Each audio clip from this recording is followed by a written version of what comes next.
Bonjour à tous et bienvenue sur Alpha Perf. On est le lundi 1er septembre. Vous êtes avec Florent et nous allons faire un petit tour sur la charte de Bitcoin, voir ce qui se passe un peu sur le marché crypto et ainsi de suite. Alors, bon, c'est la rentrée, cette fois-ci c'est la bonne, hein. J'avais refait une vidéo fin août, mais j'ai pas mal d'activités. Puis mon fils était en vacances, encore en vacances, là il a repris l'école, donc tout va aller mieux. Le timing des arrivées au bureau du matin va se faire de manière plus régulière et plus suivi toute la semaine. Donc je vais reprendre les vidéos, je vais essayer d'en faire à partir du moment où le marché est intéressant. Je vais essayer d'en faire comme avant, lundi, mercredi, vendredi. Je vais peut-être être un peu plus technique sur ma manière de prendre les positions. À vous de me dire en commentaire, hein. Laissez un like, laissez un pouce donc, sur les vidéos, laissez des commentaires. N'hésitez pas à me dire en commentaire pour les habitués ce que vous préférez, est-ce que je sois plus technique ou pas, que je sois plus généraliste sur le mouvement de prix et ce qui peut se passer dans la journée. Bon, après, pour ceux qui aiment la technicité et qui aiment me suivre, je les invite une fois de plus sur le Discord, hein, qui reste gratuit pour l'instant. Où là, vous posez des questions, je vous réponds. Vous cherchez à avoir des explications sur mes setups, sur ma manière de prendre les trades, ou juste sur ma vision de marché, ou un avis sur la vôtre. Il y aura toujours quelqu'un pour vous répondre, hein, que ce soit moi ou quelqu'un d'autre, il y aura toujours quelqu'un pour vous répondre. Donc, on va faire ça tranquillement, comme d'habitude, hein. On va essayer de passer une année bien tranquillou, gagner un petit peu d'argent sur notre trading crypto favorite et faire en sorte de se faire de jolis cadeaux de Noël. Voilà. Bon, là j'ai un indicateur. Alors non, j'ai plusieurs indicateurs allumés, enfin on, que je vais virer parce que c'est pas mal de bazar. Là, je suis en train d'essayer je dis bien essayer, de développer un indicateur capable de vraiment vous proposer des positions, des prises de position suivant mes setups. C'est assez complexe. D'ailleurs, il y a quelqu'un du Discord qui s'est gentiment proposé pour m'aider à le développer. On devrait commencer ça durant du mois de septembre. Donc ça devrait être assez intéressant pour ceux qui me suivent, ceux qui traitent le SMC, parce que je veux vraiment faire un truc qui va vraiment aider. J'ai pas mal d'idées dessus, notamment déjà des choses qui fonctionnent, donc ça pourrait être vraiment sympa. Enfin, voilà, donc là on est sur Bitcoin qui a entamé donc, depuis son dernier plus haut, son ATH qui a entamé une correction. Il est allé chercher donc à fermer tous les, là je suis en H4, d'accord. Donc il est allé chercher quand même à aller fermer tous les points d'intérêt, hein. On a pris ces plus bas ici qu'on a breaké, on a évidemment eu de la réaction dessus, puis on est reparti à la baisse, on est revenu chercher les plus bas, on a clôturé toutes les zones d'imbalance qui étaient là. Voilà, là on est maintenant actuellement sur cette zone là qui est une zone support, donc redémarrage de la dernière accélération. Bon, pour moi on devrait continuer à la baisse, hein. Alors, est-ce qu'on va aller chercher ce point bas là, 98 000? Je ne sais pas. Est-ce qu'on va aller breaker en dessous des 100? Je ne sais pas non plus. Mais il est tout à fait possible qu'on vienne réintégrer ce range ici. Là, je suis en H4, donc c'est assez large, hein, ce qui se passe. Il est tout à fait possible qu'on vienne réintégrer ce range pour venir essayer de poser un bottom ici pour repartir tranquillement. Alors faites attention, c'est la rentrée. C'est la rentrée pour moi, c'est la rentrée certainement pour vous, mais c'est aussi la rentrée pour les instituts, les banques, ainsi de suite. Donc dites-vous bien que ils vont laisser le marché se mettre en place. Ils ne vont pas rentrer sur des positions demain. Ils ne vont pas aujourd'hui ou demain. Alors demain pour les US, parce qu'aujourd'hui, il me semble que c'est un jour férié aux États-Unis. Il n'y a absolument rien qui se passe sur le calendrier. Normalement, il y a marqué Day Free ou Public Holiday ou comme ça, quelque chose comme ça. Mais bon, je sais que c'est férié aujourd'hui aux US. Donc voilà, donc le Bitcoin a entamé cette baisse. Alors, je vais faire avec vous un petit, que vous devriez déjà avoir fait, hein, un petit repère qui est relativement simple, hein. C'est, mon Fibo est en vert, c'est les retracements de Fibo du dernier mouvement haussier. Donc le dernier grand mouvement haussier, c'est bien celui-là. D'accord. Ok. Retracement de Fibo, réaction 38,2, 50, qui n'est pas un Fibo, mais un demi-mouvement, 61,8. D'accord. Donc dites-vous bien que les zones d'intérêt qu'on a aujourd'hui, sur du H4, voire du daily, hein, je peux mettre en daily sur la même vision, hein, parce qu'en fait mon zoom, je suis dézoomé en daily là, hein, d'accord. Voilà. Donc ça veut dire quoi? Ça veut dire que ce prix pouvait très bien avoir fait ce mouvement. Et maintenant, on va retracer avec un nouveau mouvement qui pourrait être 38,2, 61. Vous voyez cette trend? Là, on vient poser un bottom et on repart au moins là, d'accord? Voilà. Donc, je ne lis pas dans l'avenir, je ne promets rien. Pourquoi je dis ça? Parce que les 38,2 sont des zones de réaction. 50 peut être une zone de réaction, ce qui fait nous créer un double bottom ici. Alors ça serait plus vicieux parce qu'on viendrait créer ce double bottom. Rebond technique ou pas, est-ce qu'on revient rebondir, est-ce qu'on continue plus bas pour aller chercher 61,8? Tout à fait possible. Quand on vient chercher 61,8 pourrait nous amener à, évidemment, on pourrait chercher 61,8, venir faire une mèche, vous voyez, pour combler cette imbalance ici. Donc disons qu'on fait ça, on fait ça, on fait ça, on continue à faire peur. Et là on part, d'accord?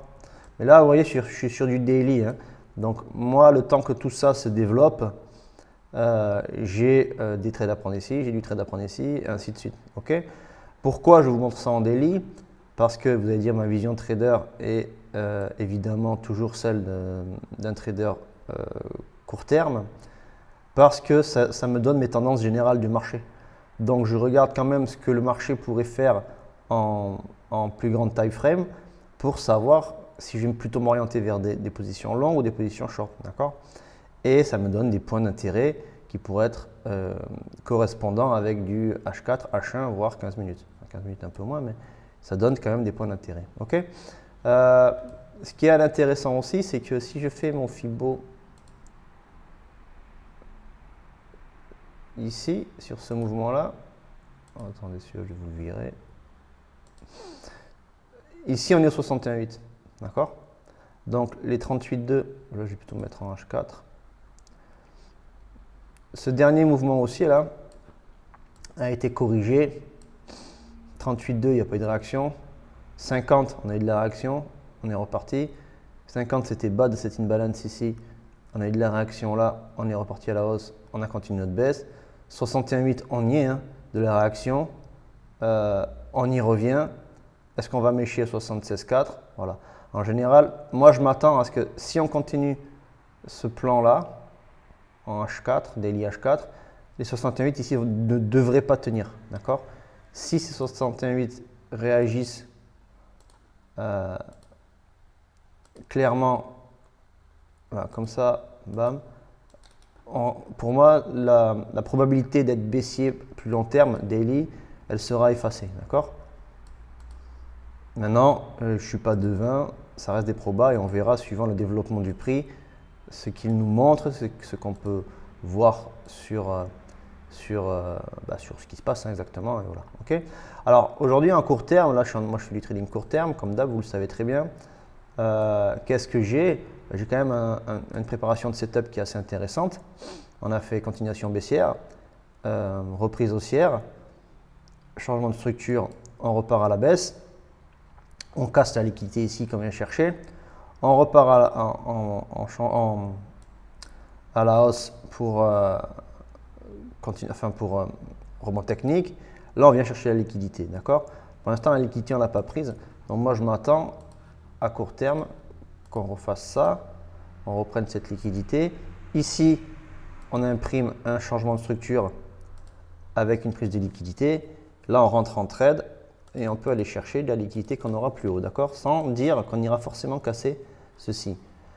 Aujourd'hui, si je suis là à vous dire ça, c'est que si je rentre en short dans un changement de structure ici, une prise de liquidité, un long, pardon, hein, que je viens juste chercher les liquidations qu'on doit avoir là avec un plus bas, enfin un stop en dessous de ma dernière prise de liquidité ici.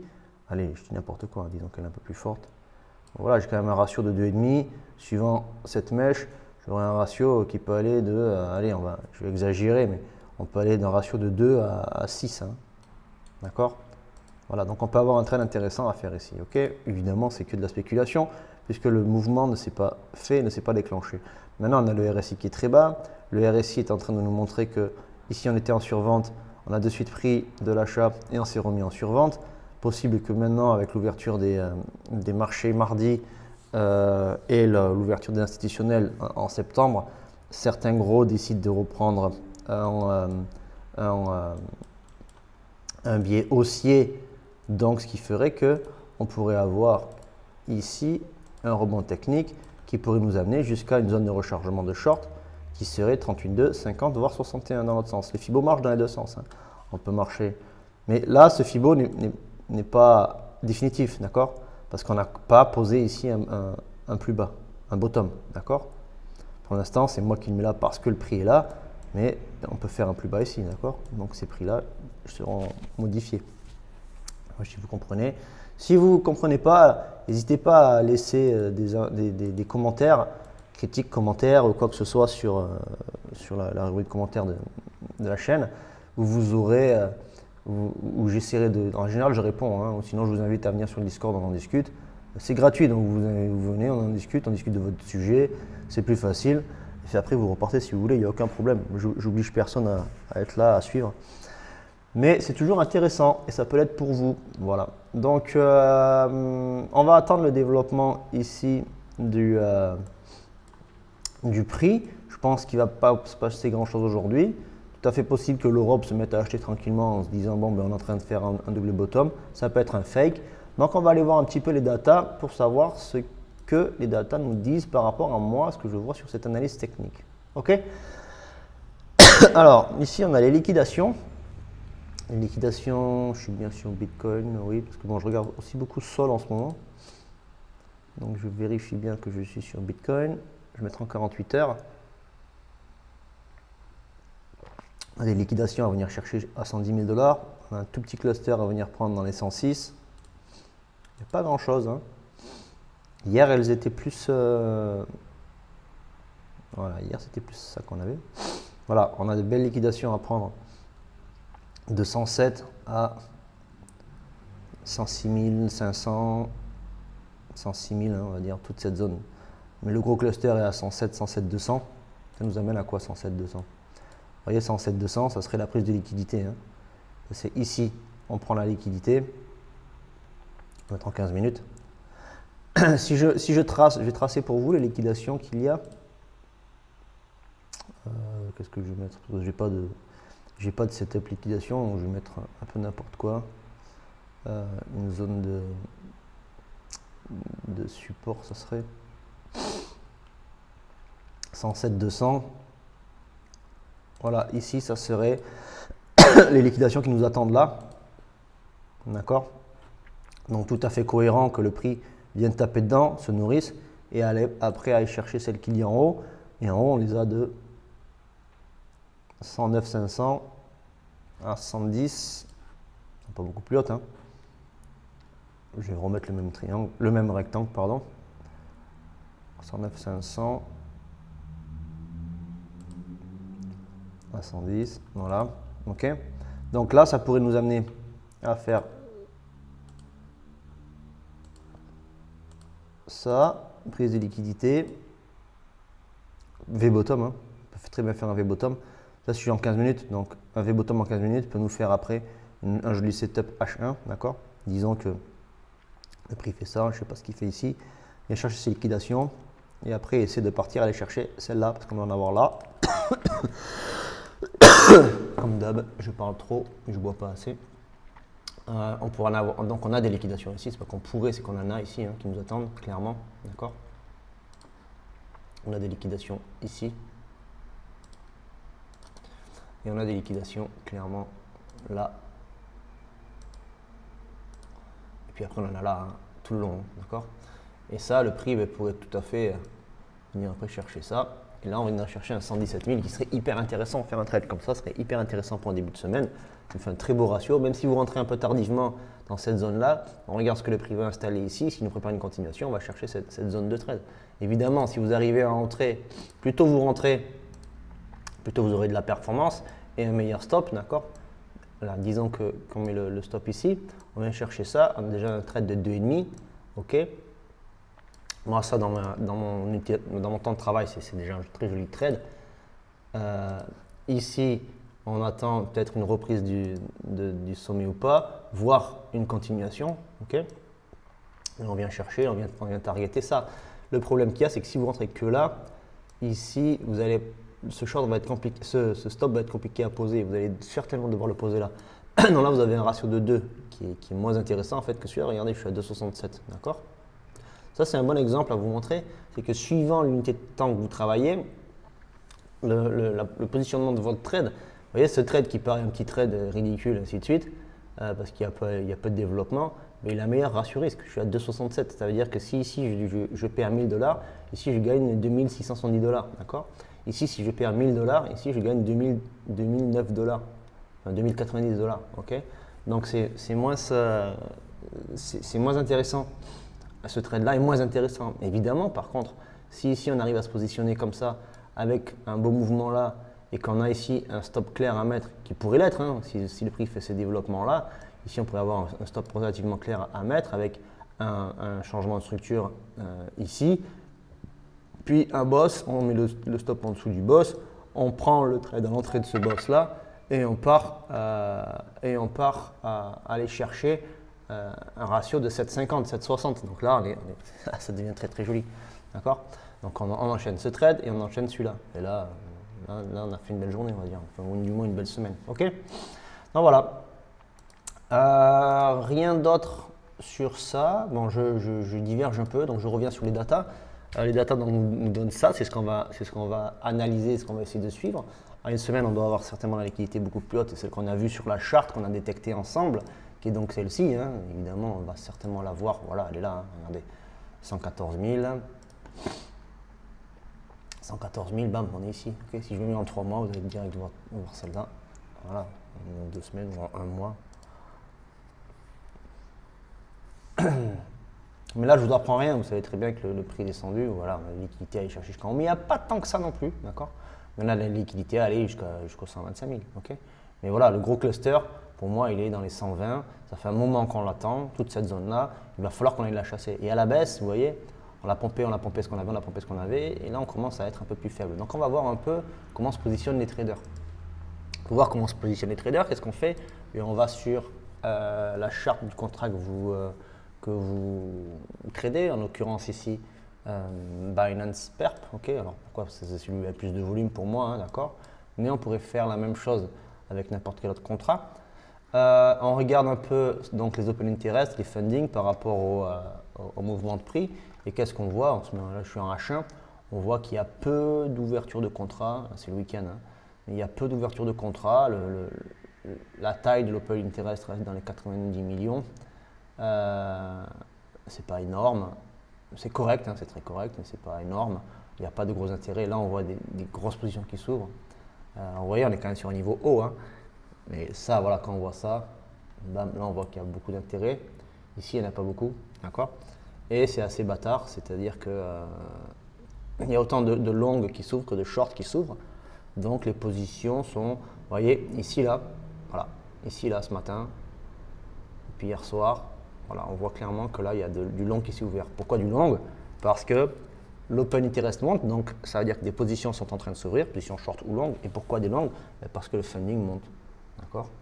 Le prix du funding monte, ça veut dire qu'il y a plus de longues qui s'installent sur les contrats que de short. Donc les funding sont de plus en plus hauts, sont positifs et de plus en plus hauts. Okay, un truc intéressant, vite fait, en H1, c'est qu'on voit quand même clairement que là, le CVD est en stand-by, hein, il est neutre. Hein, d'accord, il ne se passe rien sur le spot. Bon, une fois de plus, c'est le week-end, donc attention. Mais ça serait bien que le CVD reparte à la hausse. Ça montrerait que le prix, si jamais le prix rebondit là, le prix serait poussé par les futurs, mais aussi par le spot. s'il est soutenu par le spot, les futurs vont pouvoir commencer à monter et aller chercher des liquidités tranquillement. D'accord? Mais il ne faudrait pas qu'il y ait trop d'ouverture de longue. Okay? S'il y a de trop grosses ouvertures de longue, on pourrait être piégé avec une prise de liquidité ici. On vient chercher la liquidité qu'on attend là. C'est d'ailleurs moi ce que j'attends pour entrer en position. Là, les gens vont dire c'est bon, on rebreak, on repart en short. Là, moi, je remets un gros long et on va chercher ce qu'il y a en haut. D'accord? Donc, clairement, j'attends, moi, bien sûr, sur ces datas, j'attends quand même un retournement. Hein, un retournement qui soit technique, long, moyen terme. Enfin, long pour moi, long terme, c'est la semaine. Hein. Qui soit technique juste pour aller chercher ces mouvements-là ou un peu plus long pour aller chercher une plus grosse performance. Moi, j'attends un retournement, d'accord? Je vous dis franchement, j'ai tradé tous les retournements là. Voilà, je les ai tous tradés, je les ai tous bien pris. Je suis peu en short. Je ne crois pas trop à ce short. Peut-être que c'est totalement un biais de ma part. Hein. Je suis peut-être biaisé parce que j'attends ce retournement depuis un petit moment. Mais j'arrive à le. Attendez, j'ai un call. J'arrive à le tenir. Et je fais en sorte que, enfin dans ma tête, bon je le short aussi un petit peu, hein, mais mon biais là est clairement au retournement. Ok, voilà, donc ça va suffire pour aujourd'hui. Qu'est-ce qu'on a en news? On a demain, on a l'indice manufacturier PMI, donc on va regarder ça demain. Et désolé, ça insiste à m'appeler. Et rien de plus, d'accord? Voilà. J'espère que la vidéo vous a plu. J'en referai une mercredi certainement. On se tient au courant. Venez sur le Discord nous rejoindre. Hein. Laissez des commentaires, laissez like. Parlez de la chaîne. Il faudrait qu'on monte un peu. J'aimerais bien arriver à 500 voire 1000 abonnés. Ça pourrait être pas mal. Donc allez-y, partagez. Mettez un peu du vote. Ça pourrait être cool. Moi, c'est gratuit ce que je fais. C'est pour vous. Voilà. Allez, je vous remercie. À bientôt. Bon trade à tous. Ciao, ciao.